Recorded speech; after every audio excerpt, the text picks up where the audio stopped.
পঞ্চগড়ে জাতীয় নাগরিক কমিটির মুখ্য সংগঠক ও জুলাই শহীদ স্মৃতি ফাউন্ডেশনের সাধারণ সম্পাদক সার্জিস আলম বলেছেন, জাতীয় নাগরিক কমিটি বৈষম্য বিরোধী ছাত্র আন্দোলন থেকে একটি দায়িত্ব নিয়েছে। আর বৈষম্য বিরোধী ছাত্র আন্দোলন ও জাতীয় নাগরিক কমিটি কোনো রাজনৈতিক প্ল্যাটফর্ম না, আগামীতেও হবে না। আগামীর বাংলাদেশে যে সরকার আসুক, জবাবদিহিতায় জাতীয় নাগরিক কমিটি প্রেসার ক্রিয়েট গ্রুপ হিসেবে কাজ করবে আর আগামীর বাংলাদেশে লিডারশিপ তৈরির কাজ করবে।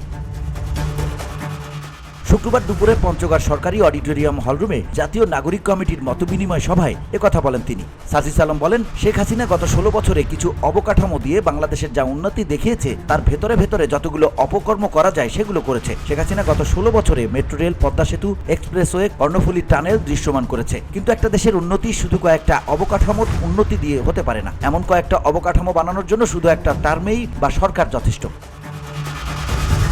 কিন্তু বিগত 3 থেকে 4টি টার্মে যে জিনিসটি হয়েছে, এই অবকাঠামোগুলোকে সামনে রেখে ভেতরে ভেতরে যতগুলো অপকর্ম করা যায় সেগুলো করা হয়েছে। এখন সমস্যা হচ্ছে, এরকম একটা গুরুত্বপূর্ণ অবকাঠামোকে উসিলা করে কেউ যখন লুটপাটের সাম্রাজ্য চালায় তখন সেটা বৃহৎ স্বার্থে দেশের জন্য সমস্যা।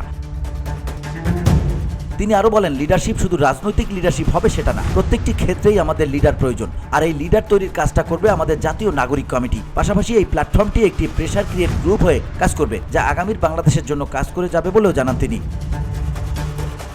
VOD Bangla news desk.